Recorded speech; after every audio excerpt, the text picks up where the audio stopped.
코로나19로 인해서 학생들, 학부모님들, 그리고 교사, 많은 분들이 어려움을 겪으실 거라고 생각하는데요.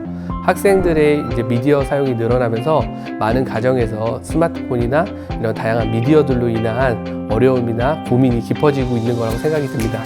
그래서 그 학부모님들을 좀 더 도와드리고 많은 전문가들이 가정이 좀 더 화목하게 지내실 수 있도록 도와주기 위해서 여기 전문가들이 모였는데요. 저는 시흥 능곡초등학교 교사 김형태라고 합니다. 반갑습니다. 미래성장 마음연구소 대표 이미경입니다. 네, 안녕하세요. 저는 안성에 있는 양성초등학교의 아이들을 만나고 있는 교사 심성호입니다. 반갑습니다. 안녕하세요. 저는 사람은 만들기에 달려있다라는 슬로건으로 중독과 관련된 다양한 상담 교육을 진행하고 있는 한국중독예방힐링센터 대표 최영자 센터장이라고 합니다. 안녕하세요. 평택의 송신초등학교에 근무하고 있는 교사 김영환입니다. 반갑습니다. 안녕하세요. 저는 청소년 보호 쪽 업무를 담당하고 있는 한국모바일산업연합회 이선심 차장입니다. 네, 오늘 이렇게 모이면서 이야기를 하기 전에 이제 저희 반에 지금 쌍방향 온라인 수업을 하고 있거든요. 그래서 아이들하고 수업을 하는데 수업이 끝나고 아이들한테 오늘 뭐 했니? 라고 물어봤는데 대부분의 아이들이 게임이요, 유튜브 봤어요 라고 대답을 하고 저희가 원하는 공부를 했어요, 또는 집에서 즐거웠어요, 이런 대답이 나오는 아이들이 많지 않았어요. 그럼 결국 부모님들은 이걸 보면서 엄청난 스트레스를 받고 있을 거라는 생각이 드는데, 어떻게 하면 아이들이 게임을 하거나 유튜브를 하면서도 다양한 생활과 균형과 밸런스를 좀 이렇게 맞출 수 있을지 좀 이야기를 나눠보면 좋을 것 같다는 생각이 듭니다. 상담 쪽에서는 어떻게 해야 할까요? 요즘 들어서 더 붙죠. 가정에서 아이들과 함께 부딪히는 일들이 많은 것으로 나타나고 있고 그런 상담 사례도 많았습니다. 그래서 학교에서는 지금 탄력적으로 그 시간을 조절하면서 수업을 진행하고 그리고 이제 유튜브 영상도 찍고 이렇게 하고 있는데, 학교에서는 어떻게 진행을 하고 있나요, 아이들은? 주로 이제 게임과 유튜브 관련해서는 디지털 리터러시나 아니면 미디어 리터러시, 미디어 교육, 그 다음에 디지털 시민 교육으로 해서 아이들의 생활과 습관을 조절하는 쪽으로 주로 많이 교육을 하고 있어요. 근데 지금 이제 온라인 계약으로 인해서 아이들이 오지 않아서 이제 가정에 이런 것들을 맡겨 놓은 상태죠. 실질적으로 그런 게 있는 것 같아요. 뭐냐면 원하든 원하지 않든 갑작스럽게 이런 환경이 떨어지면서 아이들이랑 부모님들은 더 같이 한 공간에 있으면서 서로의 그 불편한 모습을 굉장히 적나라하게 보게 된 거예요, 이번 시간에.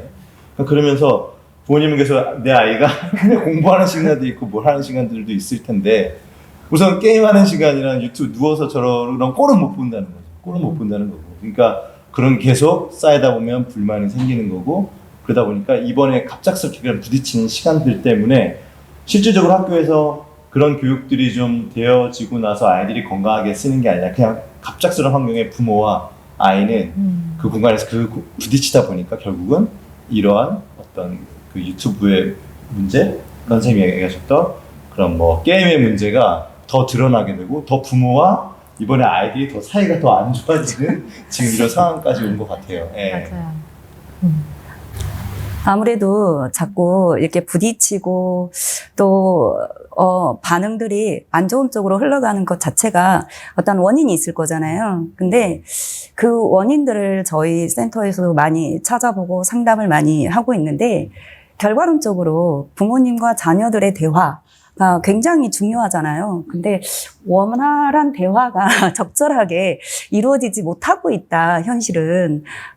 그렇게 판단을 하고 있어요. 그래서 오히려 코로나 때문에 더 대화가 어려워진, 네, 힘들어진, 그러다 보니까 부모님들이, 어떻게 자녀와 대화를 해야 되나, 고민을 안고 계시는 부모님들도 꽤 되죠. 소통이 안 되니까, 오히려 또 자녀들을 컨트롤하기가 더 어려워지는 문제들. 그래서 상담에 도움이 필요하고.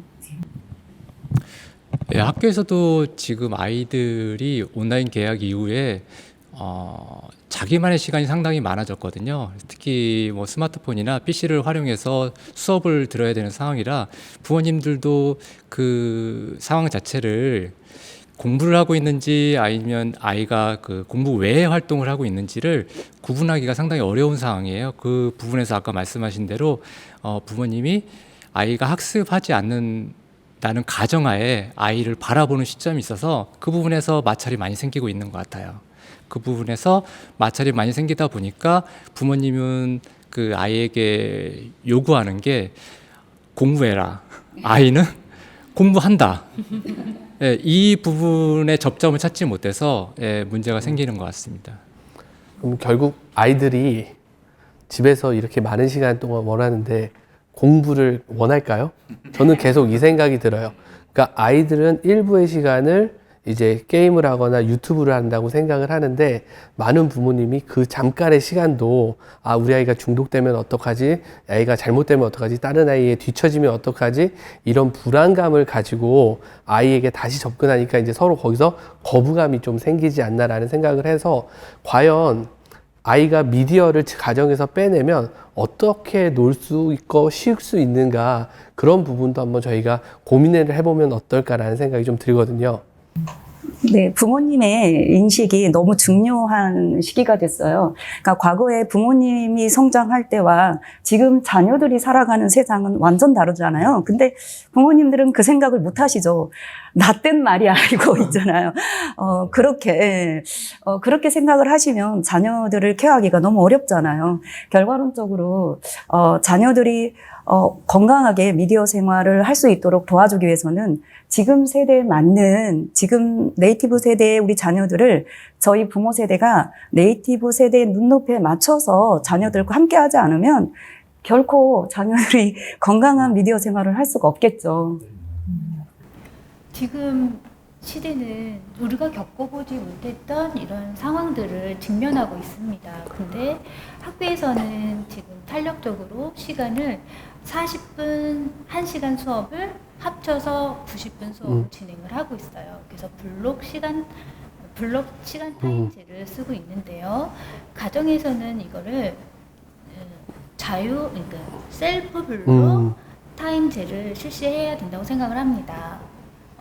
학교에서처럼 학교에 있는 수업 그대로 학교에서 오전, 가정에서 오전, 오후, 저녁으로 3단계로 나누어가지고 오전에서는 학교에서 하는 그런 온라인 수업을 집중해서 들을 수 있도록 아이의 환경을 좀 조성해 주시고 그리고 점심 식사 후에 또 이제 두 번째 블록을 시작하는 오후 타임에서는 아이가 숙제, 과제 이런 것들을 집중해서 할 수 있도록 그 환경을 맞게 시간을 설정해 줘야 합니다.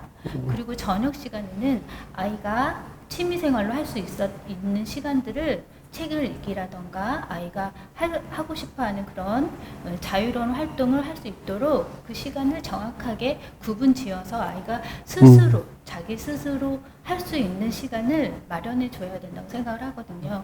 그래서 그 시간을 스스로 아이가 자기주도식 학습으로 이끌어 나가는 게 제일 중요하다고 생각을 합니다.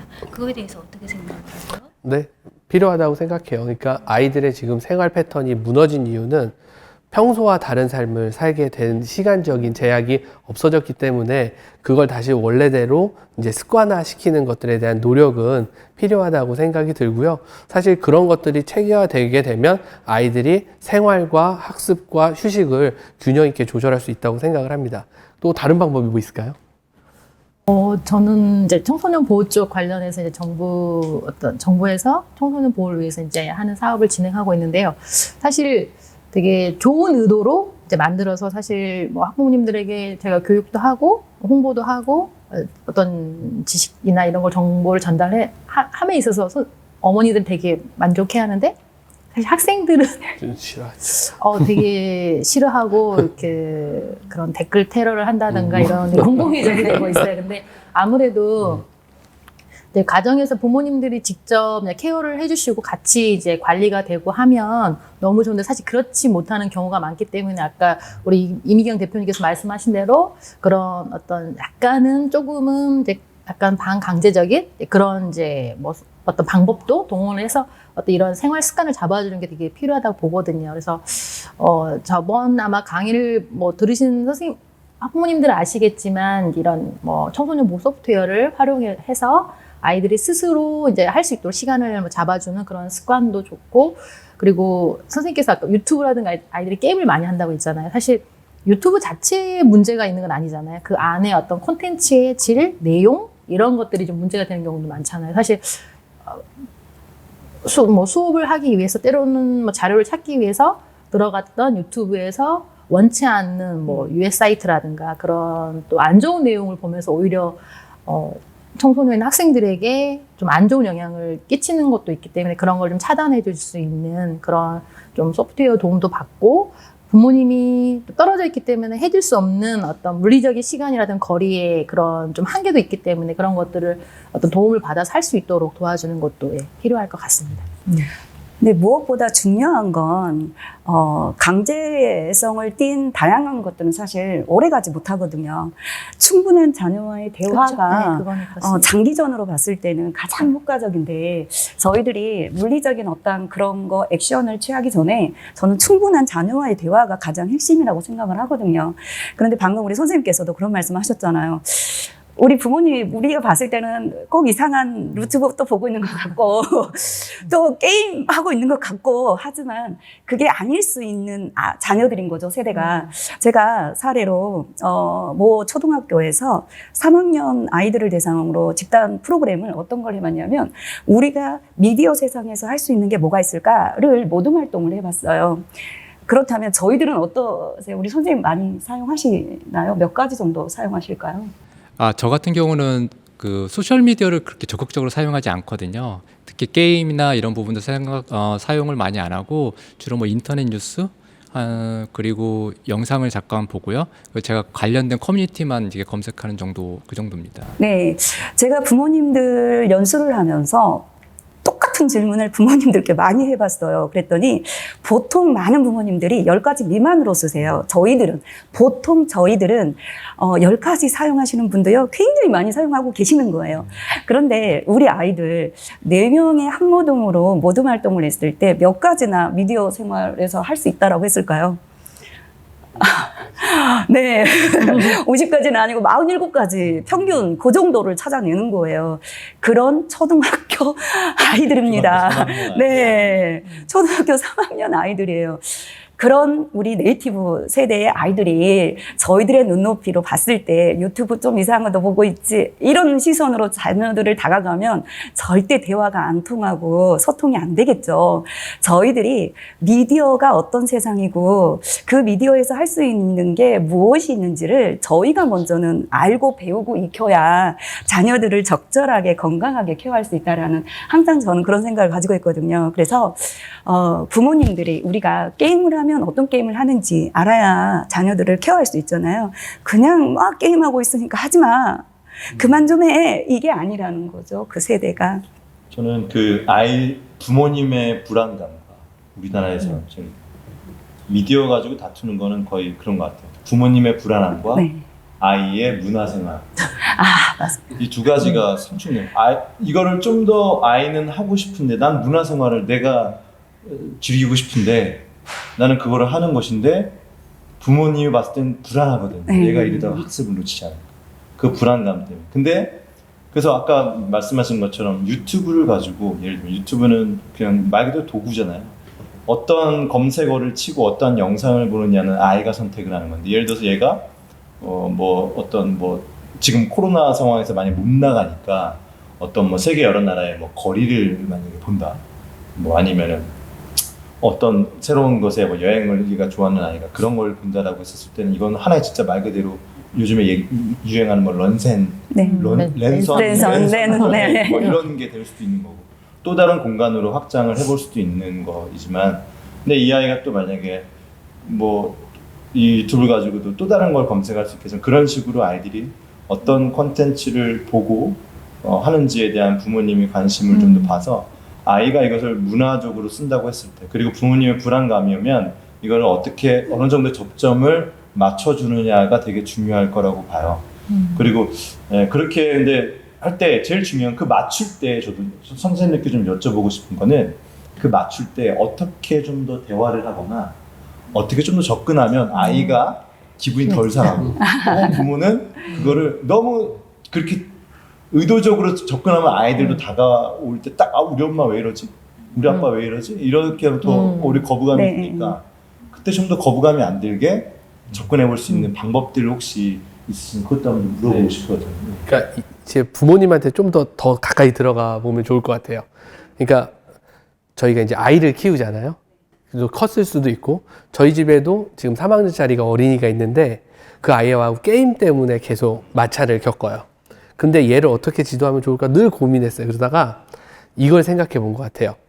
일주일에 30분씩 월, 화, 수, 목, 금을 해서 그 150분을 채울 거냐 아니면 일요일 날 하루 120분 2시간을 채울 거냐 어떤 걸 선택할래? 라고 했을 때 저는 그래도 그냥 30분씩 그냥 이렇게 해서 아이가 스스로 조절하게 할 수 있는 게 낫지 않아? 라고 생각했는데 저의 오산이었어요. 30분씩 하면서 아이가 중독이 돼요. 그러면서 더 하고 싶고 이게 고무줄처럼 쫙 늘어나는 월요일이나 아니 일요일이나 다른 날 할머니네 집에 가면 아이가 스마트폰을 풀로 하고 여기에 푹 빠지게 되는 거죠. 그래서 제가 아이한테 했었던 방법은 시간을 조절하는 것보다는 판수를 조절하자.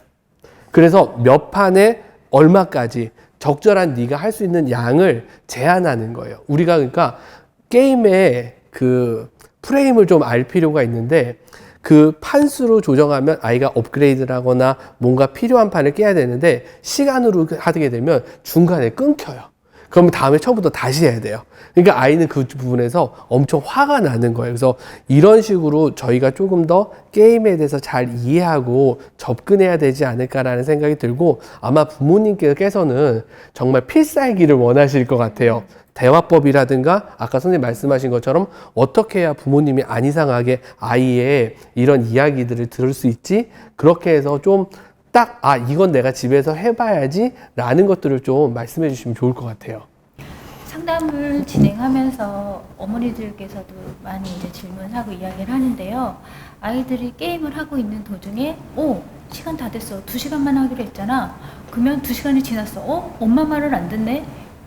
인터넷을 꺼버리고 핸드폰을 뺏고 이런 게 맞아요. 있어요. 내 말을 무시하는 거고 여기까지 엄마랑 약속을 했으니까 이때까지 하는 거야. 근데 아이는 지금 한참 게임 진행 중이고 아이템도 아주 저장 못한 상태에서 스마트폰을 뺏긴다던가 인터넷이 끊겨버리면 지금까지 2시간 동안 게임을 했던 게 다 물고 분해되고 더 분노가 일어나고 화가 다 나거든요. 충분히 2시간 동안 하기로 약속을 했으면 2시간이 조금 오버가 되더라도 아이가 게임을 제대로 맞추고 그거에 대해서 이겼는지 게임 너 2시간 동안 했는데 게임에 이겼어? 어디까지 점수를 냈어? 하고 엄마가 질문을 해주면 아이가 공감받는 느낌을 받습니다. 그래서 충분히 아이가 엄마한테 엄마 나는 뭐뭐뭐를 받았고 천사 날개를 받았고 이래서 내가 어디까지 올라갔어. 아이가 먼저 엄마한테 다가가면서 이야기를 하게 되죠. 그래서 그렇게 강제성이 없게 게임을 자연스럽게 멈추고 그 다음에 이렇게 했구나. 그럼 다음에 다음 주 토요일 날 그때 네 일과를 다 끝난 다음에 충분히 또 그때 1시간 이렇게 게임을 할 수 있도록 시간을 열어주시는 게 좀 방법일 것 같아요. 말만 들어도 엄청 속이 터지네요. 그러니까 생각은 그렇지 않지만 아이를 안아주면서 아이의 관심사를 이렇게 안아준다는 게 사실은 부모로서 되게 중요한 역할인 것 같아요. 그래서 그런 것들도 하나의 중요한 팁이 될 수 있을 것 같아요. 다음 게임을 할 때도 엄마 나 어디부터 어떻게 했어? 이 정도 갈 거야 하면 엄마한테 또 지지가 되고 믿어주는 걸로 인식을 하기 때문에 아이도 충분히 게임을 하면서도 스트레스 받는 것과 이런 것들이 다 해소가 되는 거죠. 전 되게 중요한 얘기 중에 그거 같아요. 그러니까 시간 아까 김영태 선생님 얘기하신 것처럼 시간의 개념으로 접근하면 지금의 게임들은 그게 안 떨어지는 게 많잖아요. 그래서 그게 우리 어렸을 때처럼 했던 게임처럼 2분, 3분 이 정도 하는 게임이 아니라 한 번에 1시간이 될 수도 있고 30분이 될 수도 있고 심지어 같은 게임이지만 2분, 3분 안에 끝날 수도 있는 게임일 수도 있고. 근데 주로 이제 시간으로 얘기하다 보니까 저희는 시간으로 주로 부모님들이 시간의 개념으로 많이 접근하다 보니까 이제 그 시간으로 했을 때 너 왜 안 지켰어? 이렇게 접근하다 보니까 이제 화가 더 난다는 거죠. 옆에 서가지고 1분 지났어요. 네, 1분 지났습니다. 언제 끌 거야? 언제 끌 거야? 아이는 더 화가. 말씀하신 게 대부분 아이의 그 행동의 변화에 대한 초점을 맞추셨어요. 아이에 대한 거 그리고 부모의 역할에서 상담에 대한 내용을 많이 말씀해 주셨는데 사실 그게 상당히 중요하고 필요한 얘기지만 더 제 생각에는 부모의 자세가 더 중요하지 않을까. 예, 부모의 관점과 태도 아니 아이가 부모를 투영하기 때문에 아이의 모습은 부모의 모습과 같다고 보시면 돼요. 그래서 아이가 게임을 오래 한다는 거는 옆에 부모가 아이에게 게임을 할 수 있는 여지를 주는 거거든요. 그 여지는 사실 나쁜 게 아니고 부모도 핸드폰을 하고 부모도 부모만의 일이 있고 아이에게 관심을 그만큼 덜하기 때문에 아이가 찾은 게 부모님과 같이 놀거나 여행하거나 대화하는 것보다 게임하는 게 훨씬 좋기 때문에 그쪽에 빠지는 경우가 많거든요. 특히 저희 학교 같은 경우는 결손가정 아이들이 좀 있습니다. 그런 경우에는 집에서 같이 놀아줄 사람이나 같이 케어를 해주실 수 있는 분들이 없어서 더더욱 게임에 노출되는 경우가 많은 것 같습니다. 저희가 대부분 부모님의 역할에서 게임이면 게임의 그 캐릭터나 이런 아이템이나 이런 것들에 대한 배움도 있고 거기에 게임에 내가 부모로서 자녀의 공감을 형성하는 것도 있는데 저희가 그렇죠. 자녀들의 중독이라는 질병 자체가 조금 무겁잖아요. 이렇게 좀 과몰입 이런 단어들이 결국은 뇌에 생기는 어떠한 작용인데 사춘기 아이들, 여기서 사춘기 뇌에 대한 이야기를 안 할 수가 없어요. 근데 사춘기의 뇌를 가지고 있는 아이들을 대할 때 저희가 한 가지 조심해야 될 부분이 사춘기 아이들은 우리가 사람이 얼굴과 얼굴을 보면서 대화를 하고 파장으로 주고받잖아요. 근데 예를 들면 부모님이 게임을 하고 있는 자녀를 보면서 정말 사랑스러운 사랑스러운 마음으로 나는 저 게임을 하고 있는 우리 아이가 너무 사랑스러워하면서 바라보시는 부모님이 몇 프로나 되실까요? 그런데 안타깝지만 그 바라보는 그 모든 것들이 아이에게 고스란히 전달이 된다면 저희들의 관점이 어떻게 바뀌어야 된다라는 게 바로 나오거든요. 특히 사춘기 아이들은요. 부모들의 얼굴 표정에서요. 그 연구 결과에 따르면 미소 띄지 않은 얼굴은 다 부정적으로 본다라는 결과가 있어요. 그래서 저는 항상 부모님들 교육을 할 때 그런 말씀을 드려요. 자녀들을 대할 때 어떤 모습으로 자녀들을 대하고 계시는지. 그래서 방금 우리 선생님께서 이런 말씀하셨잖아요. 아이들에게 게임을 하고 있는 아이들에게 어떻게 접근을 하면 좋을까 그 말씀을 하셨잖아요. 저는 개인적으로 이런 말씀을 드려요. 저희가 참 힘든 세대잖아요. 사실은 직장 코로나 시기도 그렇고 여러 가지 힘든 사회생활을 하시면서 맞벌이 가정도 굉장히 많고요. 힘들지만 자녀들을 대할 때는 힘들지만 미소 띈 얼굴을 좀 해주시면 어떨까 항상 그런 말씀을 드립니다. 무표정한 얼굴도 사실은 굉장히 부정적으로 보고요. 저희가 슬퍼하는 표정 있잖아요. 또 우리 슬퍼할 수 있잖아요. 우리 아이 진짜 정말 잘 성장시키고 싶은데 안 되는 거예요. 그러면 슬프잖아요. 근데 그 슬픔을 아이들은 혐오 표정으로 혐오라는 단어로 쓰는 거죠. 그렇다면 혐오는 우리 아이들 어때요? 미워도 너무 미울 때, 싫어도 너무 싫을 때 쓰는 단어잖아요. 근데 저희의 어떠한 슬픈 표정을 보고 아이들은 그렇게 읽는 거예요. 엄마가 나를 혐오하는구나. 아빠가 나를 혐오하는구나. 엄마가 나를 싫어하는구나. 그냥 얼굴 표정이 아무것도 없어도요. 그래서 자녀들에게 다가갈 때는 항상 미소 띈 얼굴 기본 베이스에 좀 바탕에 항상 가지고 있어야 된다라는 말씀을 드려요.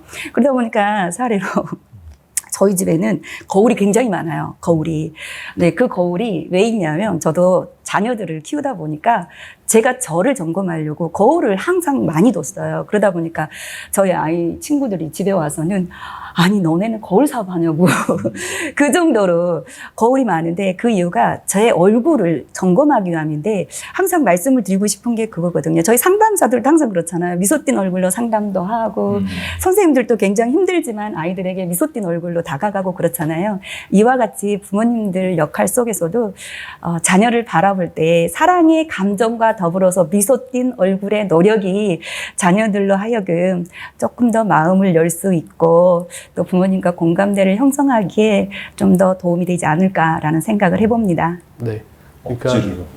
네. 억지로라도 좀 웃으면 좋을 네, 것 같아요. 네. 근데 일단 그런 부모님들도 가정에서 아이들을 자연스럽게 볼 수 있는 그 여건이나 환경이 되시는 부모님들도 많으실 텐데 그렇지 않고 맞벌이 하시는 부모님들 어쩔 수 없이 아이들에게 미디어를 맡기고 스마트폰을 채워주고 일을 해야 되는 부모님들도 많으실 거라는 생각이 들어요. 그래서 그런 부분이 걱정이 되게 많으실 것 같은데 이런 부분에 대해서는 선생님들 어떻게 하면 좋을까요?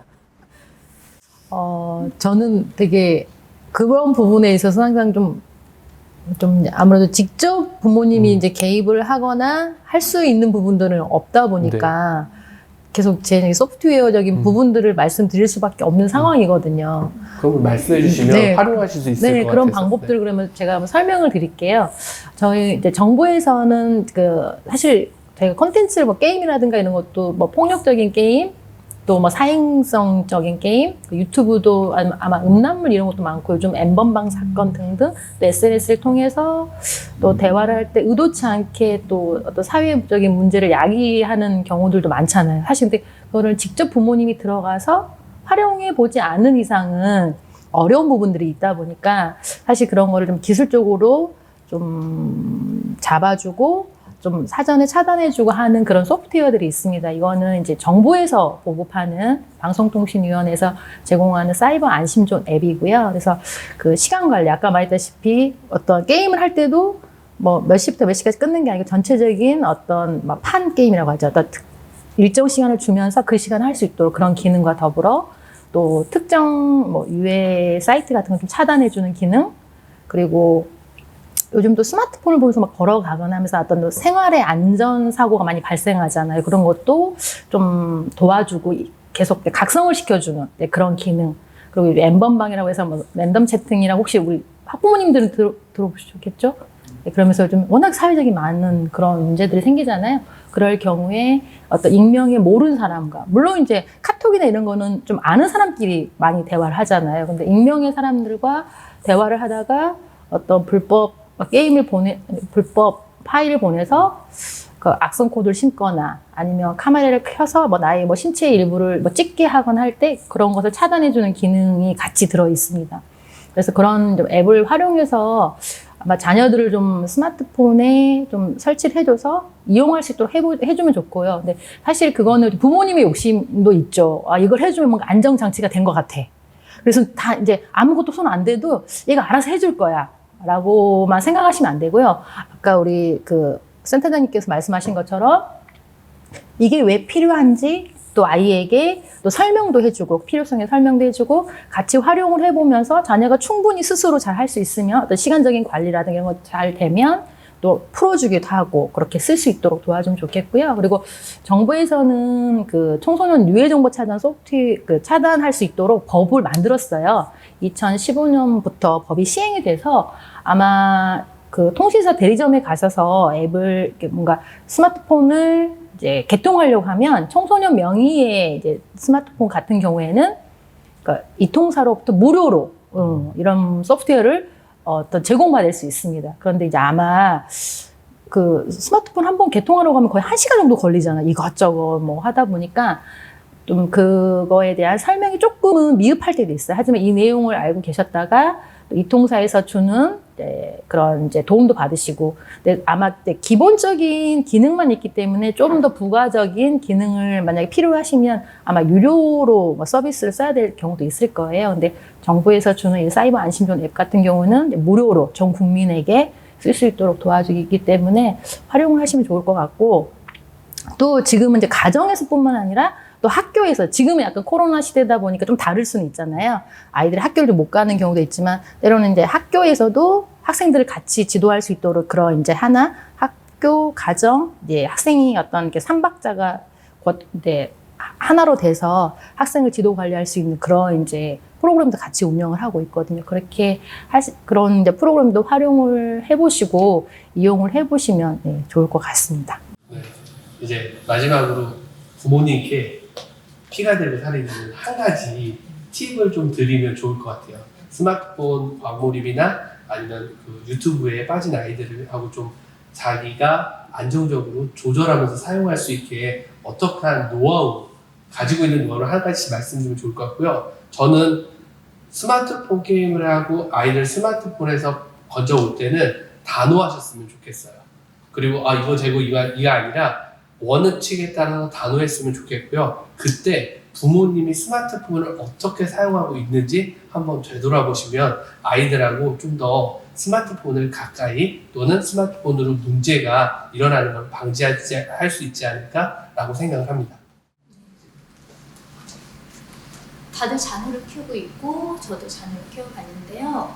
어머니들 아이들 가나다라 아니면 구구단을 외울 때 딱 앞에 구구단을 놓고 아이와 함께 같이 구구단에 대해서 잘 외우고 있는지 끝까지 외웠는지 맞게 외웠는지를 다 보고 보살펴주고 하셨었어요. 근데 스마트폰을 처음 구입해서 사용을 하고 전달해 줬을 때 이거에 대한 설명과 사용 방법을 제대로 전달받은 아이는 없었을 거예요. 왜냐하면 나보다 저 아이들이 잘하니까 더 빨리 깨우치니까 내가 엄마는 좀 못 쫓아가니까 아이들이 스스로 깨우쳤고 스스로 잘하게 됐어요. 근데 이제 와서 어머니들이 통제를 하고 이러는 거에 대한 불만들이 많아요. 그래서 모든 아이들이 스마트폰을 사용함에 있어서 충분히 그런 시간과 사용 방법을 이런 것들을 엄마랑 부모님은 충분히 대화하시고 일정 시간과 이런 걸 계획을 세운 다음에 오전, 오후, 저녁을 충분히 아이들하고 상의를 해서 그 계획을 설정하시는 게 좋다고 생각합니다. 선생님. 저는 이제 스마트폰을 좀 스마트하게 쓰기 위해서 애들이 네.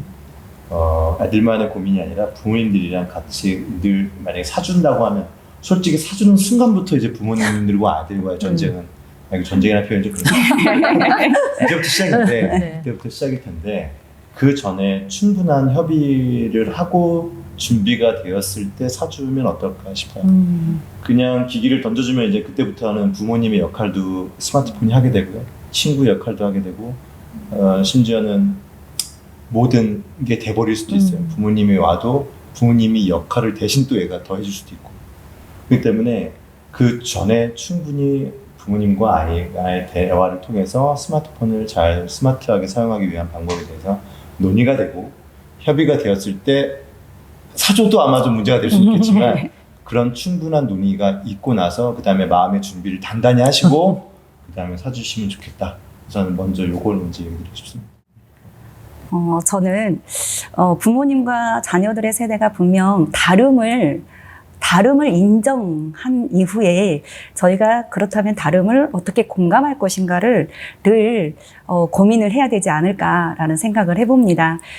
자녀들이 성장하는 그 성장 단계에 맞춰서 어떻게 저희가 자녀들과 함께 눈높이에 맞춰서 성장할 것인가, 나와 자녀를 어떻게 다름을 공감으로 이끌어낼 수 있을까, 그 고민을 지금도 앞으로도 지속적으로 했을 때 우리 아이들이 미디어 안에서 건강하게 성장할 수 있지 않을까 생각해 봅니다.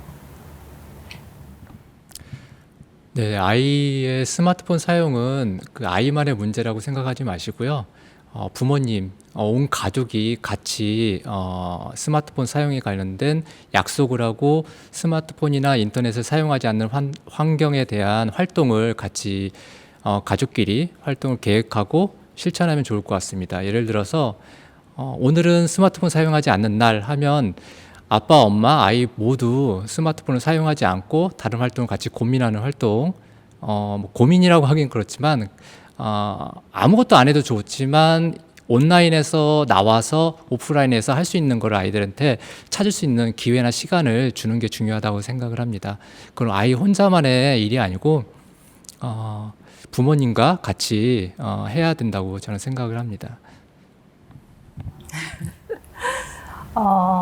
지금까지 이제 이야기를 들어보니까 사실 너무 이제 저 약간 이상적인 정말 많은 노력이 필요로 하는 이런 과정들이 저희가 정말 필요한 거잖아요. 근데 저는 어떻게 보면 정말 알라딘의 그 지니처럼 뭔가 조금 바로 뭐 답이 나오는 약간 그런 해결책도 좀 필요한 것 같긴 해요.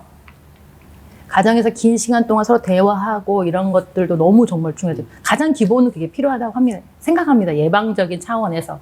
그런데 사실 지금 저희가 오늘 이렇게 또 시간을 내서 이야기를 나눴지만 우리가 다 못한 이야기들도 있고 또 저희뿐만 아니라 또 전문 기관들도 많이 있어요. 그래서 사실 또 부모님들도 왜냐면 그 각 가정마다 또 개인마다 또 각자의 또 사는 얘기가 다르잖아요. 또 생활도 다르기 때문에 거기에 맞는 또 상담도 필요하고 또 치료도 필요하기 때문에 그런 전문 기관들이 있거든요. 그런 기관들도 가서 지금 방문이 됐나 모르겠네요.